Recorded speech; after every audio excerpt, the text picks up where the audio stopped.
Well, yesterday I made a video about playing some, just a demonstration of playing some high gain and high volume sounds through a semi-hollow guitar.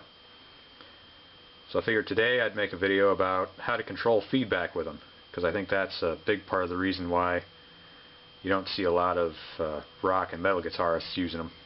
So for this demo I've got the Laney GH50L, resonance switch is on, presence is pretty high up, bass is most of the way up, mid's most of the way up, treble's most of the way down, but that's just how you set these.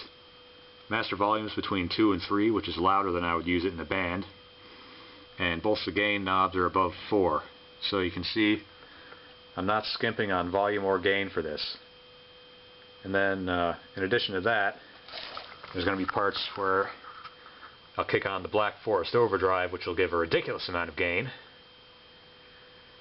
And you'll see I have no problems controlling the feedback.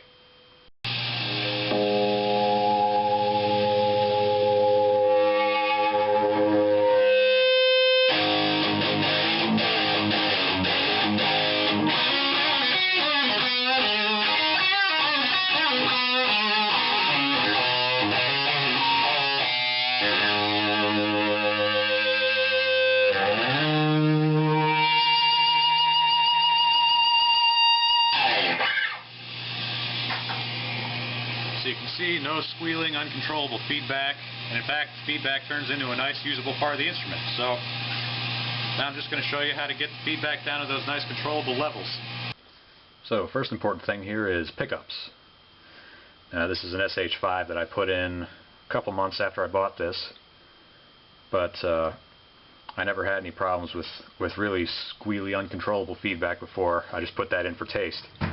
But the really important thing about this pickup is it's potted. And it's really important, especially with a semi-hollow, to have potted pickups if you plan on playing high gain, because unpotted pickups are more sensitive to microphonics and they'll squeal at high gain and high volume settings, so stay away from those. Another thing I kind of discovered myself is foaming the pickup cavities. I was playing one day and I started to get horrible, uncontrollable feedback. Not squealy, but not as controllable as I would like.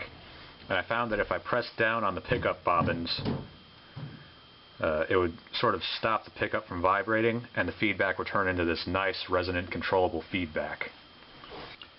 So to make that effect kind of permanent, I took off the mounting ring and shoved some foam into the pickup cavity so it would stop it from vibrating. And I thought I was such a genius at the time. I was going to make a whole video about it and all that. And then I discovered it's common practice. So, you know, foam the pickup cavities, you get good controllable feedback. So next important thing is muting the strings when you're not playing, which is something you should be doing with any guitar if you want to play with high gain and high volume. But it's particularly important with a semi-hollow. So now you'll notice I've got the strings muted up here. There's no feedback. You know, take my hand off. Feedback. You can also mute up near the bridge, obviously. Same effect. So that one's not that hard to grasp, but really important to get down. Last thing is the angle you hold the guitar at relative to your speaker cones. And I've found that generally you get more resonant, controllable feedback holding the guitar sort of parallel to the speaker cone. So, you know, if you're holding it off at an angle, you might get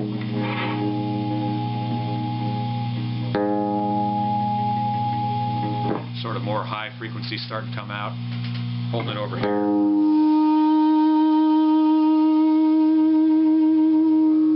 Loud, resonant, controllable feedback.